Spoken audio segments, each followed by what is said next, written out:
Bismillahirrahmanirrahim. Assalamualaikum warahmatullahi wabarakatuh. Covid 6 bulan kami tidak keluar. Lockdown bulan Maret, April, Mei, Juni, Juli, Agustus. 6 bulan saya tidak pergi karena saya takut tusuk hidung. Apa namanya itu?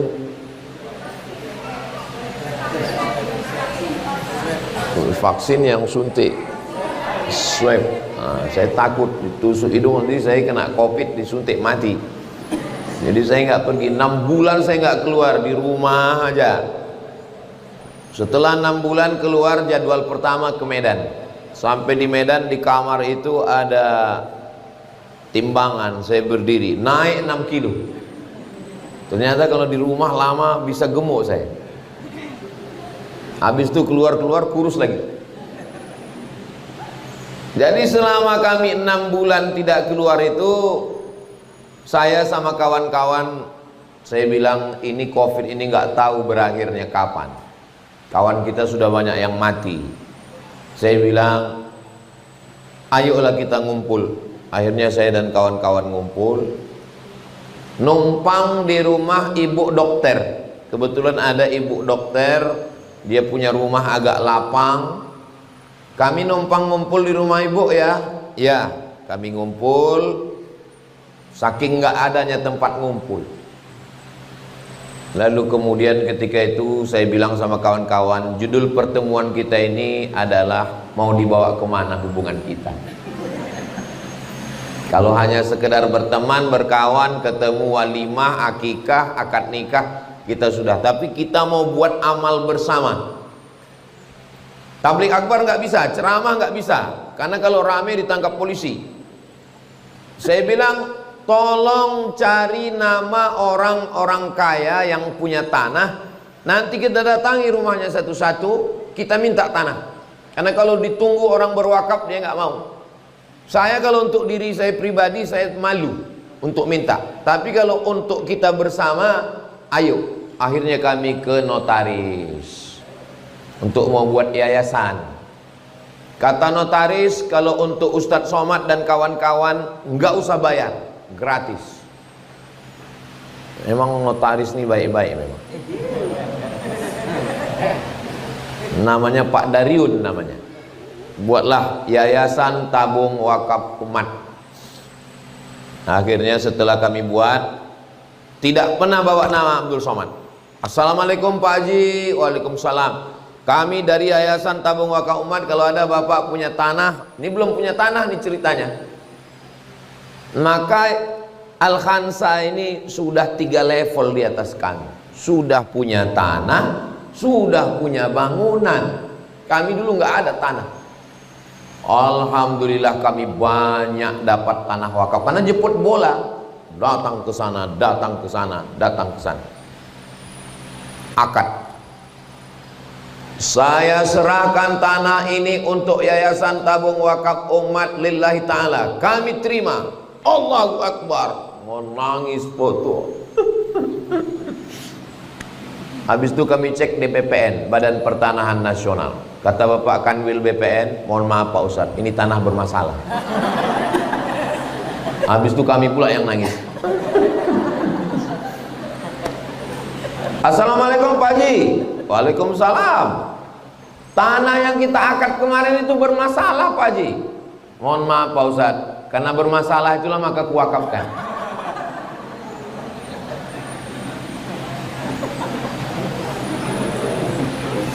Jadi kalau masalah tanah ini udah kenyang saya. Datang satu lagi ke kantor, membawa peta, dibuka petanya selebar ini. Ini 200 hektar Ustadz Somad. Ustadz pilih yang mana untuk buat pondok. Boleh di kanan, boleh di kiri, boleh di atas, boleh di bawah. Tunjuk. Berapa hektar Pak? Terserah Ustadz mau berapa hektar. Luar biasa. Tapi kita udah agak takut juga, ini trauma soalnya. Tapi mudah-mudahan yang ini enggak. Kalau gitu kami pilih yang ini dekat jalan aspal. Oke, 5 hektar cukup? 5 cukup. Besok kami sama yayasan datang ke sana. Sampai di sana rame. Mereka udah nyambut kita tabligh akbar. Iya. 3 yang nyambut kami di situ. Satpol PP, Pemuda Pancasila, polisi. Kami tanya, acara apa ini rame Pak? Ini tanah sengketa Pak Ustaz. Batal. Sejak itulah kami kalau dapat tanah wakaf langsung menghadirkan Pak Kua, gunanya untuk akta ikrar wakaf. Saya wakafkan tanah ini ke Yayasan Tabung Wakaf Umat Lillahi Ta'ala. Saya terima sebagai yayasan. Langsung Pak Kua mengeluarkan surat namanya akta ikrar wakaf. Akta ikrar wakaf yang selembar ini dibawa ke BPN, Badan Pertanahan Nasional, lalu berubah nama orang di atas itu menjadi nama yayasan. Yayasan Tabung Wakaf Umat, Yayasan Al-Khansa. Setelah dia jadi yayasan, 3, tidak bisa dihibahkan, tidak bisa diwariskan, tidak bisa diperjualbelikan. Aman yayasan, aman keluarga, aman jamaah. Hati kita pun tenang. Datang seorang mantan wali kota, tapi kami masih trauma ini. Ustaz Abdul Somad, saya pertama PNS, gaji saya yang pertama inilah tanah 1 hektar ini. Saya serahkan ke Ustaz. Dalam hati saya, iyalah Pak, saya bilang. Namanya orang trauma kan. Ternyata kami dicek di BPN bersih. Akhirnya kami dirikanlah pesantren namanya Nurul Azhar, mengambil nama Al-Azhar. Sudah berdiri sekarang kelas 2 SMA. Insya Allah tamat nanti, dan yang sudah hafal Quran sebanyak 30 orang.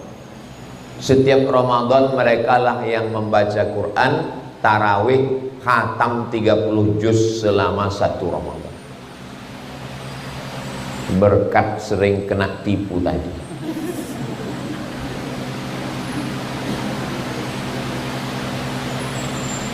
Ambil cangkol, peletakan batu pertama. Pohon kates, rumput-rumput, pohon ubi, saya cangkolkanlah di situ. Bismillah, Allahu Akbar. Cangkol, peletakan batu pertama. Ada duitnya. Bismillah. Makanya tadi saya WA ketua yayasan tadi. Berapa duit terakhir pagi ini? Sebentar ya, dia sudah balas atau belum? Tadi waktu Ibu Mawar sambutan, saya WA dia minta laporan berapa duit dapat sejak mencangkol itu. Alhamdulillah dia balas. Per pagi ini Ustadz, duit yang terkumpul 96 miliar 815 juta 325.633. Yang jadi pertanyaan, siapa yang bersedekah 3 rupiah itu? Kok ada 63? Jadi sejak yayasan itu berdiri terkumpul duit 96 miliar. Enggak pernah terpikirkan secuil pun akan ada duit sebanyak itu. Karena kita waktu itu memang Covid, memang susah, ditipu, dibohongi orang, diprank. Tapi prinsip saya jalan terus. Akhirnya berdirilah gedung, berdiri. Waktu kami pertama mendirikan itu jauh dari kota, Bu. Makanya saya tanya Bu Mawar, Bu, lokasi masjid kita itu dekat kantor gubernur Pak Ustadz. Pas tadi lewat kantor, pas kami lewat kantor gubernur tadi, tiba-tiba ada mobil off-road melomba kami.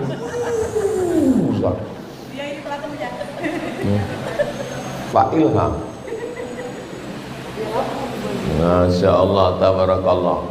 Jauh Dari kantor gubernur Provinsi Riau udah mau perbatasan keluar kota. Waktu kami pertama mendirikan itu, apa kata orang?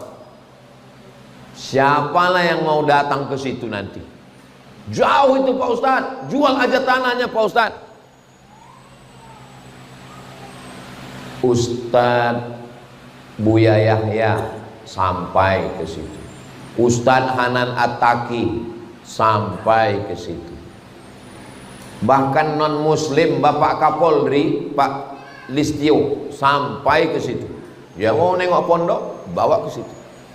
Kemudian non muslim Bang Daniel Mananta sama istrinya orang Jerman sampai ke situ.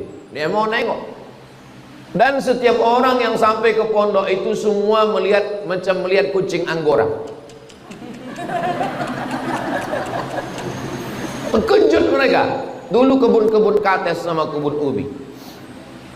Datang satu orang bapak-bapak, belum masuk ke dalam, baru nengok pagarnya. Bagus katanya. Iya. Berapa luas tanahnya? Sikit Pak Haji, cuman 1 hektar. Saya di sana ada 2 hektar. Ambil, tapi buat macam ini. Akhirnya kami buat kampus 2. Sudah ada masjid, ada rumah guru, ada dapur, dan ada asrama 3 lantai.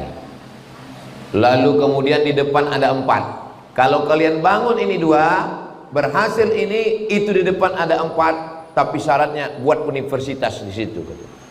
Jadi memang ujiannya duluan berat. Setelah itu agak-agak landai. Sama seperti bawa mobil, yang berat itu gigi 1 ke gigi 2. Tapi kalau lihat Al-Hansa ini dia nggak pakai gigi 1, dia matic. Insya Allah mudah urusan ini, insya Allah. Amin.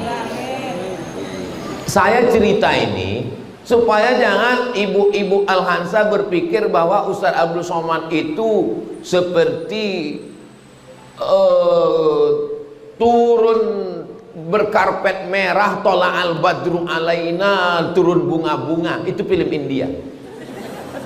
Perjuangan ini berdarah-darah, Bu. Dihina orang, dijatuhkan orang, difitnah orang, dibully orang, akhirnya berdiri pondok.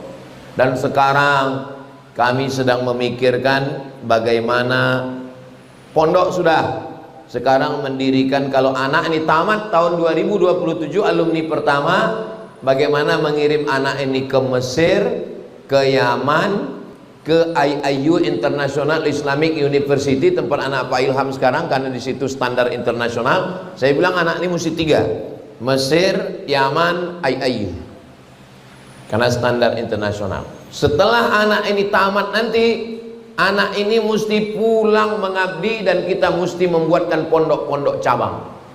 Karena anak ini jangan hanya sekedar disekolahkan habis itu cari kerja sendiri, enggak. Kita mesti memikirkan. Kepala ini terus diperas untuk memikirkan agama ini. Jadi kami juga punya komunitas ibu-ibu, kakak-kakak. Ada namanya komunitas hamba Allah, ada namanya komunitas Ummu Aisyah, ada namanya banyak komunitas. Itulah relawan-relawan yang membantukan. Ustaz Somad, ya, dulu kita pembebasan tanah, sekarang udah selesai. Udah, Bu.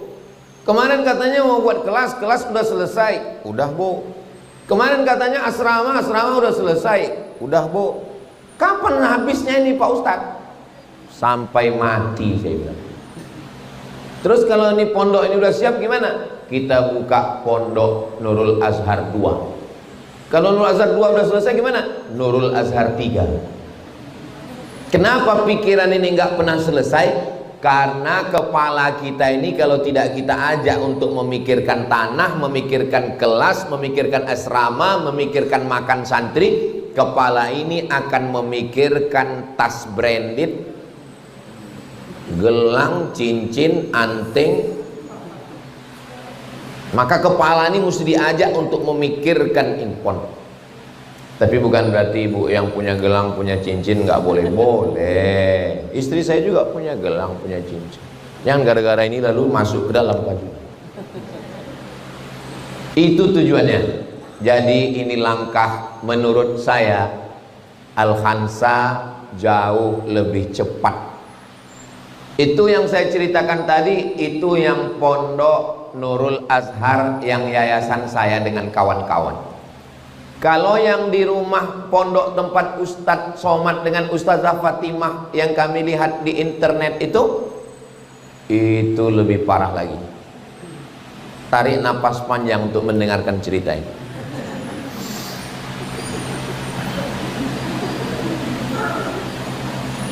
Ada tukang namanya Pak Mahmud namanya. Kawan kita, sahabat dakwah kita. Pak Mahmud, ya. Ustazah Fatimah mau datang dari Jombang, Jawa Timur bulan Mei. Ini saya ngomong sama dia bulan April. Bulan Mei dia datang, kita langsung terima santri, saya bilang. Tapi kelas nggak ada Pak Ustadz, belajarnya di saung aja. Saungnya seperempat ini, tiang 4, tiangnya kurus macam ini. Pakai ini nggak pakai plafon, lantai semen. Buatkan 2 saung, saya bilang. 1 saung untuk baca Quran, 1 saung untuk makan. Karena santri makan baca Quran, belajar di situ. Gak bisa Pak Ustadz. Kenapa? Karena tukang-tukang semuanya pulang kampung karena Idul Fitri. Gak ada manusia lagi yang bisa diminta tolong. Ada Ustadz, tapi non muslim. Orang non muslim ada, kata dia. Saya bilangkan jangankan non muslim, jin kafir pun serahkan semua. Yang penting sebelum Ustazah Fatimah datang, 2 saung ini siap. Nggak sampai 1 bulan siap 2 saung. Saung untuk makan dan saung untuk baca Quran. Kalau ibu bapak ada nonton saya menghatamkan kitab fikih Sulaiman Rasyid, itu di saung yang disiapkan itulah. Cuman 4 tiang, atap nggak pakai plafon, disitulah anak belajar. Nggak ada kelas. Kelas baru ada setahun setelah itu. Akhirnya nyusullah datang asrama. Berdiri asrama tahun lalu diresmikan 4 lantai 36 kamar. Saya tanya tukang, berapa harga asrama ini selesai? Pak Mahmud, saya ada uang 1 M. Nih, tolong buatkan 5 kelas. 1, 2, 3, 4, 5. Kalau uangnya kurang jangan lapor ke saya, diam aja dulu. Karena kalau lapor jantung saya tak tahan. Pokoknya ini buat. Ya Pak Ustadz. Dan saya nggak pernah nanya ke dia gimana kabar uang, nggak pernah. Akhirnya dia bangun, dia bangun, dia bangun, dia bangun, dia bangun. 5, 10, 15, 20 selesai. Peresmian. Datang Kiai Hasan. Kiai Hasan dari Gontor datang, saya buatkan prasasti. Pak Kiai, ya, tolong tanda tangani Pak Kiai. Kata Pak Kiai, gedungnya mana? Belum ada. Untungnya Pak Kiai nggak marah. Ya udah, ditandatangani. Gedungnya belum siap. Udah selesai baru saya tempel. Ini gedungnya udah ada, ini belum ada, bayang. Akhirnya bangunan itu selesai, saya tanya Pak Mahmud, berapa kelas jadi Pak Mahmud? 5, 10, 15, 20, 4 lantai. Berapa jadinya? 8 miliar Pak Ustaz. Jadi sekarang anak nggak punya asrama, kami tinggalkan di rumah tipe 36, nggak pakai pagar. Bahaya ini Pak Ustadz kalau anak santri perempuan tinggal di rumah tipe 36 nggak pakai pagar. Gimana nanti kalau ada pencuri? Ya kita doa sama-sama supaya aman. Melapor ustazah yang ngawal. Ada pencuri masuk? Enggak Pak Ustadz. Terus tidur pencuri itu di kamar santri. Astagfirullah. Ya Allah. Ini anak gadis orang kalau mengamuk bapaknya, tolonglah ya Allah, kasihlah ini. Akhirnya dapat tanah, dibeli buat asrama, terakhir asrama 36